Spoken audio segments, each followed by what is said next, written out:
Hi, y'all. Good morning. My Texas is coming out with the y'all this morning.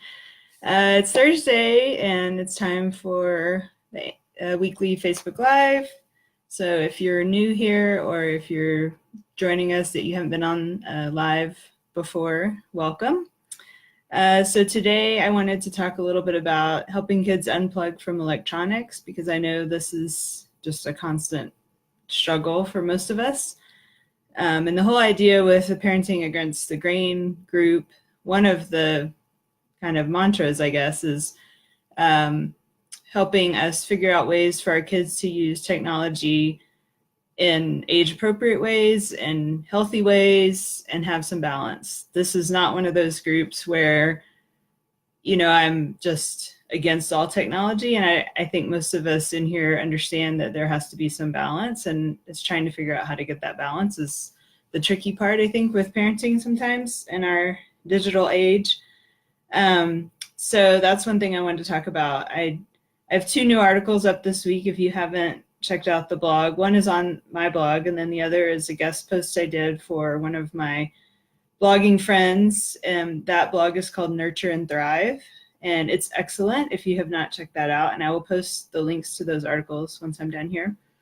That's a wonderful blog, and she actually has a PhD in child development or developmental psychology, and so we decided to kind of tag team on this topic and work together because we know it's such an important topic, and there's a lot of research on it. So one post on her blog, one post on my blog. I hope you read both of them because they're pretty helpful and informative, talking about how do we get kids to learn how to balance technology in their lives. And of course, as parents, this is often a challenge for us as well. I mean, I admit it, I am on my phone a lot, mostly for blog stuff, but other things too. And it's a constant battle to limit ourselves and our own technology use. So this is just the world we live in. But in terms of the articles and what I wanted to talk about here was helping kids unplug from electronics. And I kind of delved into the research in the article, and I wanted to go over a little bit of that here. And then hopefully if people have questions, or we can just kind of chat back and forth about maybe things that have worked for you and your family with technology and how to balance that in your own kids' lives.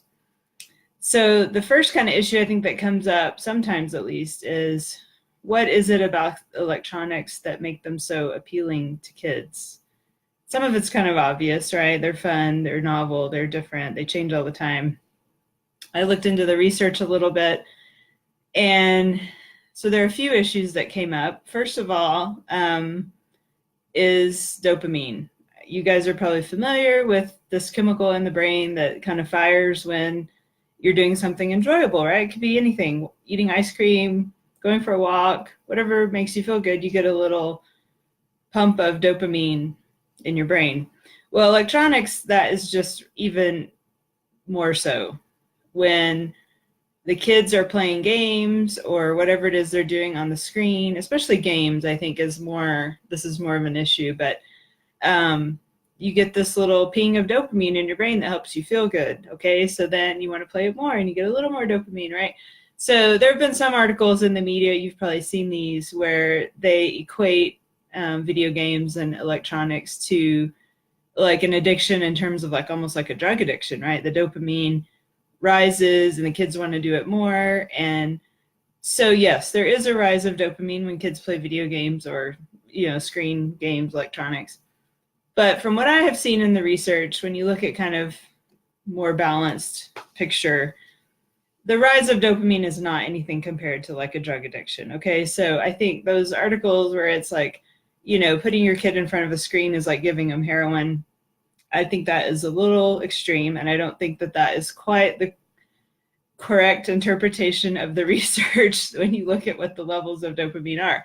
So I wouldn't, freak out to that extent yet, but there is a rise in dopamine. So as I say in the article, it just says if you wouldn't let your kids eat ice cream all day just because it tastes good and it makes them feel good, you wouldn't let your kids do screens all day. We know that, right? That's pretty obvious. And probably most of us don't do that.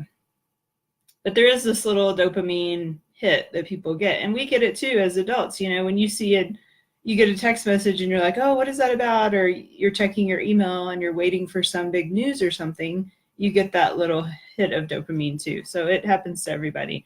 But the concerning part is we don't want it to be so regular and consistent where it's like you need more and more of that dopamine to kind of get that feel good feeling. And so that's kind of the worry with electronics, is you kind of almost get resistant to it in a way.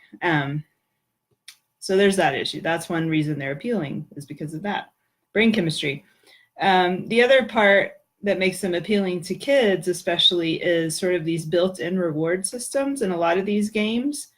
Is there is some token at the end or some prize that you get, and it's ongoing, and you don't know exactly when you're going to get the reward, and there's no kind of easy way to stop the game. Hi, you guys. There's several people on now. Welcome. There's, in a lot of games that we grew up with, it was like you get to the end of a round or a session and you could pause the game, and that was like an ending point. And a lot of games that are out today, it's like, oh, if you play the next round, you get some other reward or some little prize token in the game or something like that. And so those reward systems are there intentionally because that is something that gets people hooked on the game. Even grown-ups who play these games, you're like, oh, if I can get to this next level, I get so many coins to buy more things in the game or something like that. And so that, especially for kids, is very appealing and makes those games even more attractive. And so that is classic psychology. I mean, those people who make the games know psychology, right? And so that stuff is built into the game to entice you to keep playing. And so that is another reason, especially games, but there are other things and other types of screen electronic interactions that kind of do this similar thing where you get some sort of like reward at the end. And so that makes it appealing as well. So those are just two reasons why the video games and similar games like that are appealing to kids. But the one thing that I wanted to kind of delve deeper into with this article and today's discussion is, what are kind of the underlying psychological needs that games might be meeting that we can help them meet in other ways, basically? And so some of the research points to this, and this is the part of it that with electronics that I think doesn't often get discussed in the media. We have all these things with parenting articles like, oh, how to set up screen rules for your child and how to do tokens or charts or whatever. And that can be helpful, and I've done that too. But I think if you look at the research and look at what is underlying the need for screens, why do they want screen time so much? What psychological need is it filling that maybe we can fill in a different way? And then they become self-regulating, and you don't have to, tell them all the time to turn the screens off. And so that's what I wanted to get to with this article. And our talk today was, what's underlying, and sometimes it's not always these things, but these are things to consider. So in the article, I talk about three kind of underlying psychological needs: the need for competence, the need for autonomy, and the need for relatedness. And these come out of research that I read to discuss this article or to research this article. And this is what comes up a lot when you talk about kids' needs for a wide variety of issues. Like when you're talking about education, these needs come up. These needs are present in kids regardless of the screen interaction. They're just inherent needs, right? So how can we meet these needs in healthy ways and help our kids meet the needs that they have, so that maybe they don't turn to screens so often or electronic media to meet these needs? Okay, so the need for competence, that's pretty obvious. It's, everybody wants to feel like they're good at something, and so in kids, this is really just developing. Like they get in their mind, I'm a good athlete, or I'm good at singing, or I'm a good artist, or they start to get a sense by the time, they're in elementary school, the things that they feel competent at and the things that they feel good about. And this is such a strong need in all of us. We all want to feel good about, I'm good at something, I excel at something. And so in terms of, screen electronics, if if a kid gets really hooked on a game and they feel like they're really good at that game or whatever they're doing online, then that meets that need for competence, right? And so they really want to keep doing it because, like, I'm really good at this and I feel proud of myself when I do this. Well, okay, so how can we help them meet that need in another way that's in the real world, that's not something screen related, okay? So in the article I talk about, and these are classic things that we all know about, it's not anything magic, but I think sometimes we just forget that we can foster these things and help our kids learn to master these different skills. So I talk a lot about chess and other games like that involve a lot of strategy. And so that has been one thing. And there's a whole article that this dad wrote about how chess helped his child kick the electronic screen habit, so to speak, because chess is so strategic and you can build new skills all the time. Even people who have been chess masters for years are always kind of building their skills.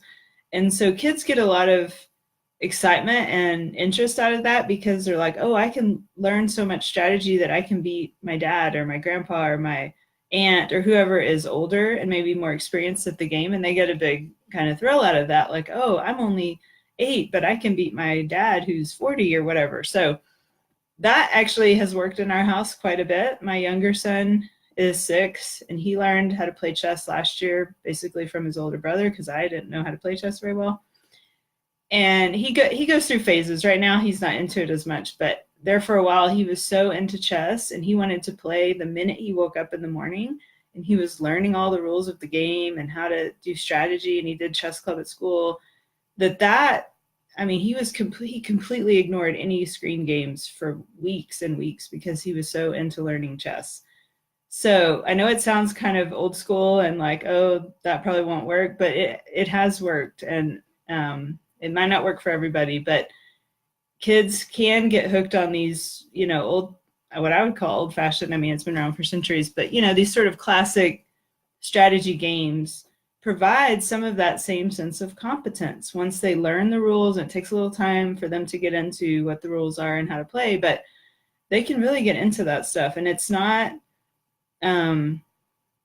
it's not just a cliche, right? Like, give them a board game and that'll help. But certain ones, especially things like chess or anything that involves a lot of strategy, those brain puzzle little kind of balls that has the thing that it's like a maze with a little ball inside, those have been really popular in our house too, because you can get to different levels within it. And like, oh, I got to level 5, I beat my last level that I did the last time, stuff like that. Kids really can get into that, and that could be make them feel good about themselves and meet that sense of competence in a way that is not screen related.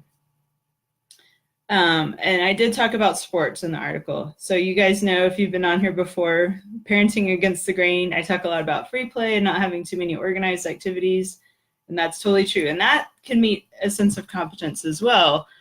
Just, and they're in charge of their own play, right? So free play, and they get to make the rules. That will foster competence as well. But sports can do it. And I'm not totally against sports, and I don't think there's anything wrong with sports. As long as you have time for free play too. I think, you can have a balance of both. So anyway, but sports provide that outlet too. And I think that's one of the reasons a lot of kids really love sports, is that it offers them this way to feel competent at something and to keep increasingly get better as the years go by, and you master one part of the sport or one skill, and then you get better at another part of the sport. And so it can be a huge confidence booster and a huge way for kids to build that sense of competence in something that's not electronic. So sports can be good. And then, of course, in the article, I talk a lot about outdoors and how there can be challenging, situations and challenging things for kids to do in nature that help them build competence as well. And so anything from, mapping out the hike, letting them map out a hike, or just as you're out and about hiking or exploring, that they get to climb the big rock that they didn't think they could climb, or they get to, do the thing, climb a tree that they didn't think they could climb. All those things build competence in ways that, is not a screen, first of all, but it it's just built into nature. It's just kind of part of our DNA to explore nature. And I think kids are even closer to that since they're young. They haven't gotten away from nature so much. And I think a lot of times they really enjoy that because there are built-in challenges kind of built into nature. Can we make this long hike and not give up? And so I think if we can point those things out and try to foster that, that can meet that sense of competence that they're trying to meet, that sometimes they're trying to meet through a game. They can meet in more natural ways out in the outdoors. And so that's another way for this need for competence can be met.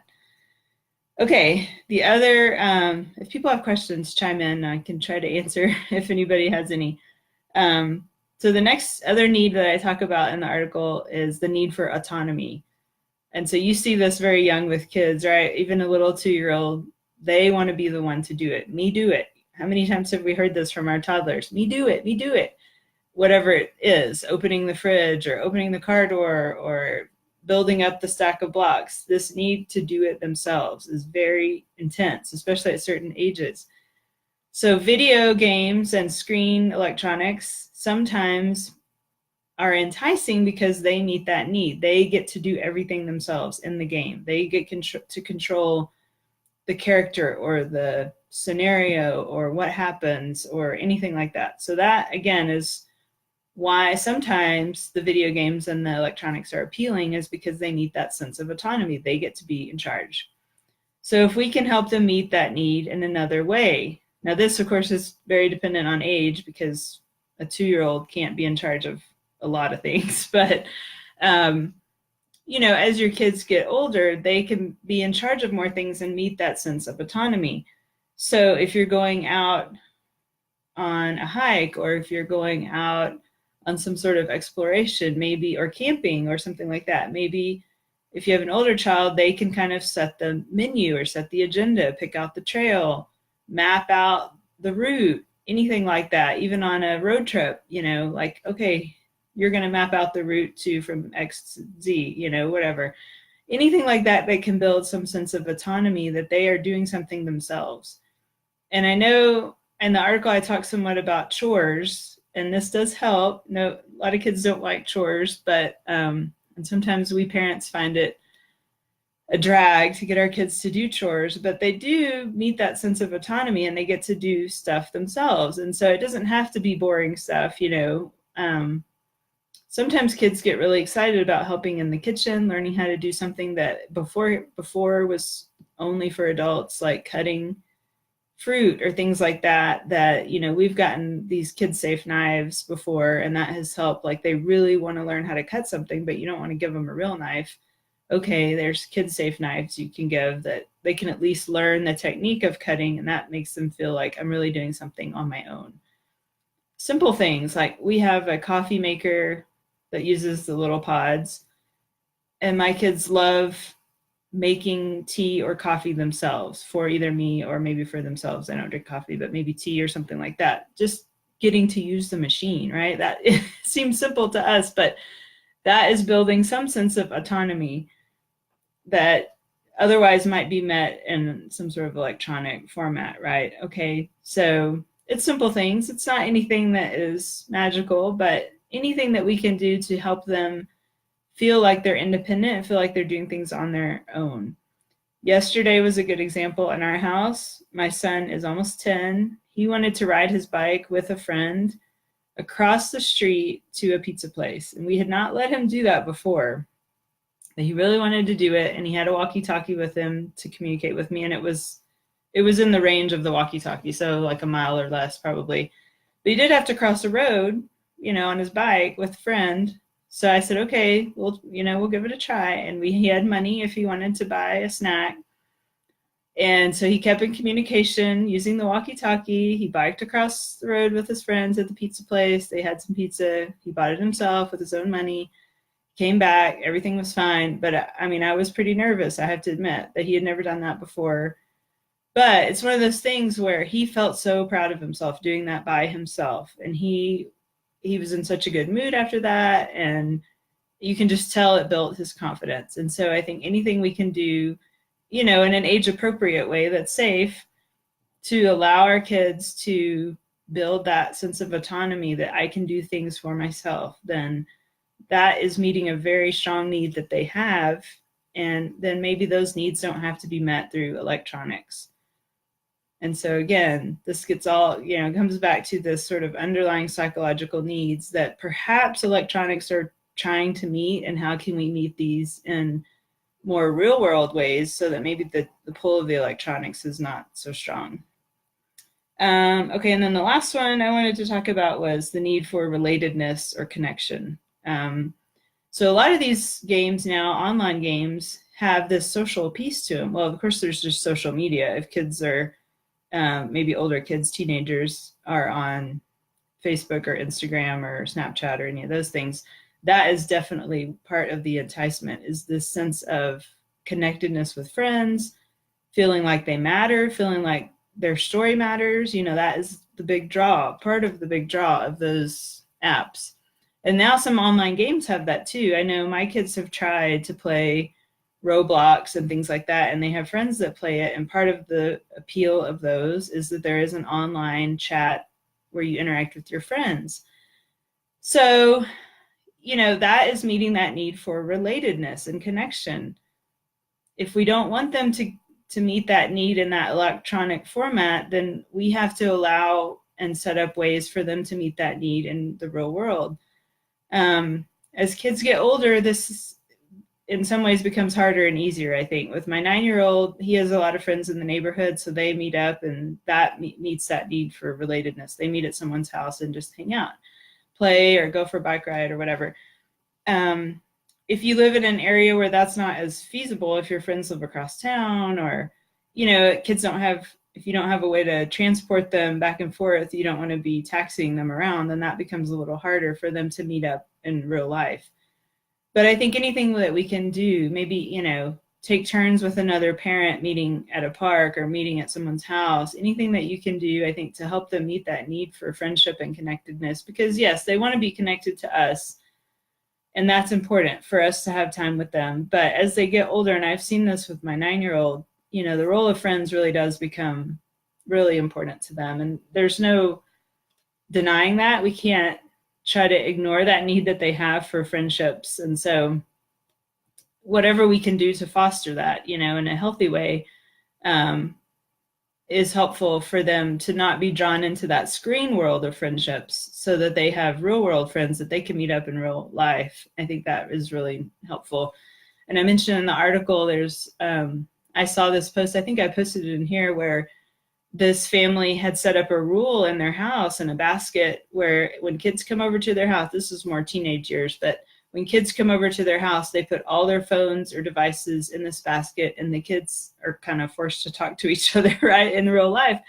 But I think that's important, because we've seen with research too that kids interacting face to face is a lot different than interacting over the screen, texting. And so they build a lot of social and emotional skills by just face-to-face interaction. And so that there is a difference between the face-to-face interaction and the online or, texting interaction. And they need those face-to-face skills, at least to a certain extent, to have that for the real world for the rest of their lives. So that need for connectedness is very important for kids. And so whatever we can do to foster that, I've said many times to my kids, like, just have all your friends come over here, because I kind of like to monitor things and know what's going on. And so I'm like, if that means that all your friends need to come over here, that's fine. I can deal with it. If there's like 10 kids over here, so be it. I can deal with it. But not everybody wants that, and not everybody can do that. But, maybe there's ways that you can partner with other parents to make that happen, where friends, your kids' friends can get together at some place or meet at a park or something like that. That helps meet that need for relatedness, and so that maybe they're not drawn to the screen so much. So those are the 3 things I wanted to talk about, these underlying psychological needs that we can help meet, so maybe our kids won't be drawn to screens so much. Does anyone have questions or things that have worked in their household for this electronics issue? It's a challenging one. And this issue of underlying needs, I don't think addresses all of it. I'm not saying that that's always the issue that's going on. Sometimes kids are just bored and they just want to do screens and they want to do some sort of game or electronics. And, you know, like I said, it's all about balance, that we can help them balance in ways that they get a certain amount of game time or electronic time in ways that we feel are safe and appropriate for their age.